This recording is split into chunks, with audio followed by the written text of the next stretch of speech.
আপনাকে অসংখ্য ধন্যবাদ।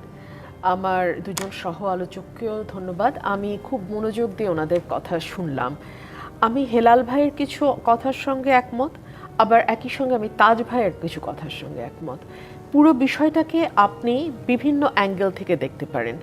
এই যে একটি নতুন জোটের কথা শোনা যাচ্ছে, যেখানে 16টি রাজনৈতিক দল আছে, এই জোটের মধ্যে দিয়ে আওয়ামী লীগের যারা হয়তো সরাসরি কোনো বড় পদে ছিলেন না, যারা মন্ত্রী এমপি হন নাই, যারা 24-এর গণ অভ্যুত্থানের কোনো রকম কোনো দায় বা কোনো রকম কোনো মামলা তাদের উপরে নাই, কিন্তু তারা আওয়ামী লীগের ব্যাপারে সফট কর্নার ধারণ করে, এরকম মানুষ এই জোটের মাধ্যমে আসতে পারে, নিশ্চয়ই আসতে পারে।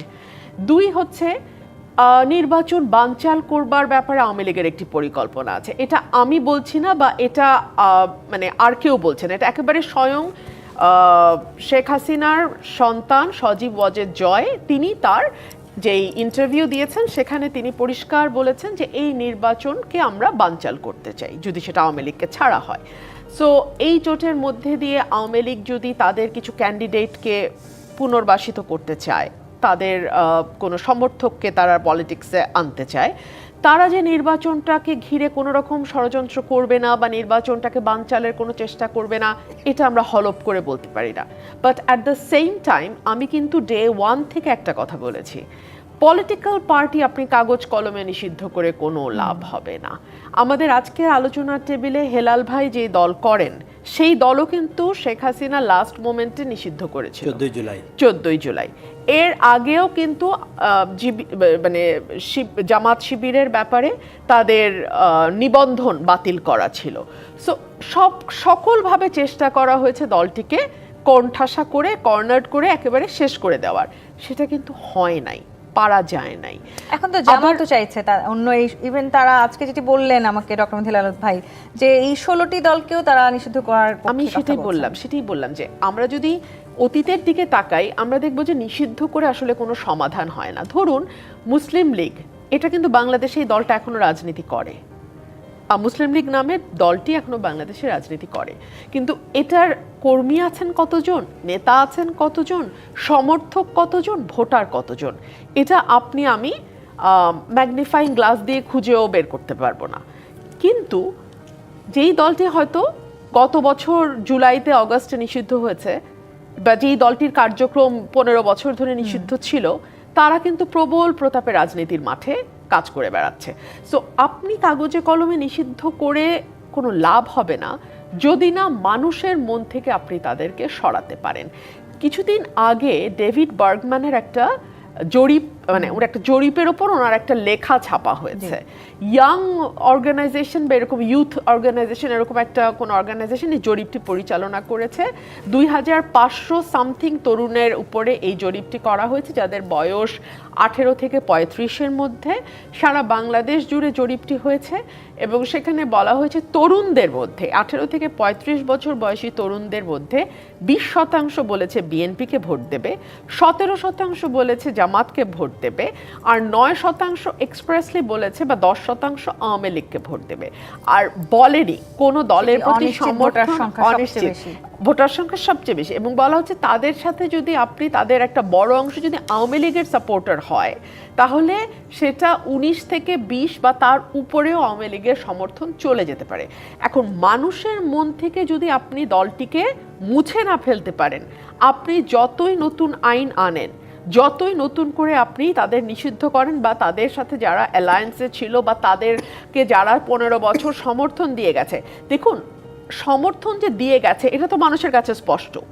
সংসদে যে তারা বিরোধী দলের নাটক করেছে তা 15 বছর, এটাও তো স্পষ্ট। কিন্তু তারপরেও যদি মানুষ তাদেরকে ভোট দেয়, আপনি আমি বা নির্বাচন কমিশন কি করতে পারে? প্রতীক এবং প্রতীক নিয়ে যদি দাঁড়ানোর কথা বলা হয়, সেক্ষেত্রে নিশ্চয়ই অনেকটাই সবচেয়ে এই মুহূর্তে রাজনৈতিক প্রেক্ষাপটে পুরনো বা শক্তিশালী রাজনৈতিক দল বিএনপি, সেটি নিয়ে হয়তো কারো কোনো শঙ্কা নেই। কিন্তু পরিকল্পনা উপদেষ্টা আজকে একটি কথা বলেছেন, নির্বাচিত সরকারের পক্ষে এত সংস্কার হজম করা কঠিন হতে পারে। আমি দেখেছি ওনার এই নিউজটা। নির্বাচিত সরকার অনেক বেশি সংস্কার ওনারা করেছেন বলে দাবি করছেন, কিন্তু আমি ওনার নিউজের ভিতরে ঢুকে দেখলাম উনি বিচার বিভাগের স্বাধীনতা নিয়েই মূলত কথা বলেছেন।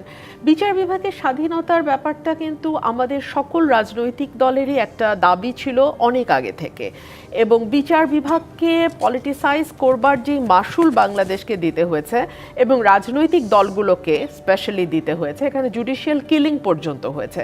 সো আমার মনে হয় না যে বিচার বিভাগের স্বাধীনতা নিয়ে যেই দল পরবর্তীতে রাষ্ট্র পরিচালনার দায়িত্বে যাবে তাদের সেটা নিয়ে কোনো রকম কোনো আপত্তি বা প্রশ্ন থাকবে।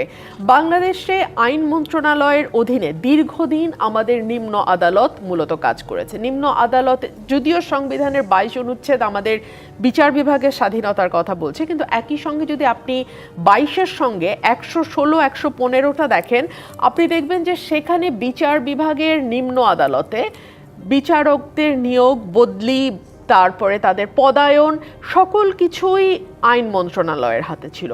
সো এই দুটো কন্ট্রাডিক্টরি সেকশন কিন্তু আর্টিকেল কিন্তু সংবিধানে রয়ে গেছে।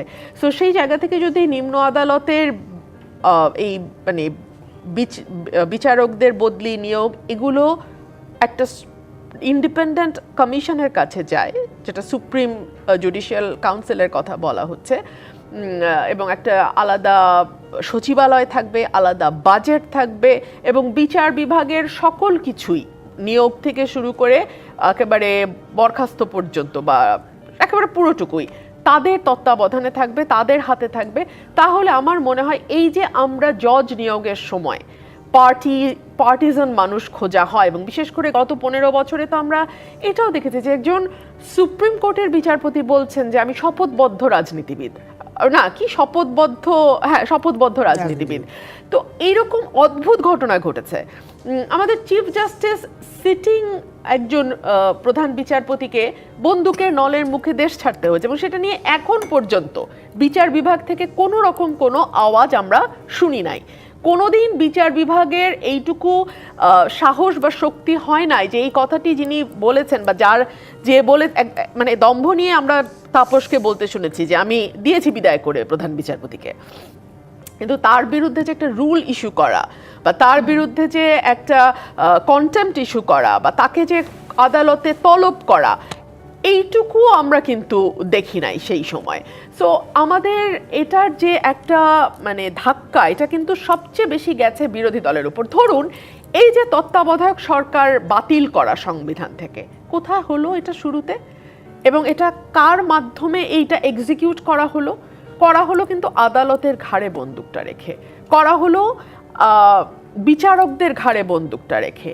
এবং এই যে একটার পর একটা নির্বাচন বিনা ভোটে, ফার্সিক্যাল ইলেকশন, নন ইনক্লুসিভ ইলেকশন, নন পার্টিসিপেটরি ইলেকশন, যেখানে অন্য কোনো দলও যুক্ত হচ্ছে না, ভোটাররাও ভোট দিতে যাচ্ছে না, একই সঙ্গে নন পার্টিসিপেটরি এবং নন ইনক্লুসিভ। সো এইরকম নির্বাচন করে একটা সরকার মেয়াদের পর মেয়াদ ক্ষমতায় থাকতে পেরেছে কি করে? এই জুডিশিয়ারিকে ব্যবহার করে। এবং আমরা দেখেছি আমাদের নেতাকর্মীদের বিরুদ্ধে, ভিন্ন মতের নেতাকর্মীদের বিরুদ্ধে, এমনকি ভিন্ন মতের civil society, human rights activist, সাংবাদিক, সকলের বিরুদ্ধে ডিজিটাল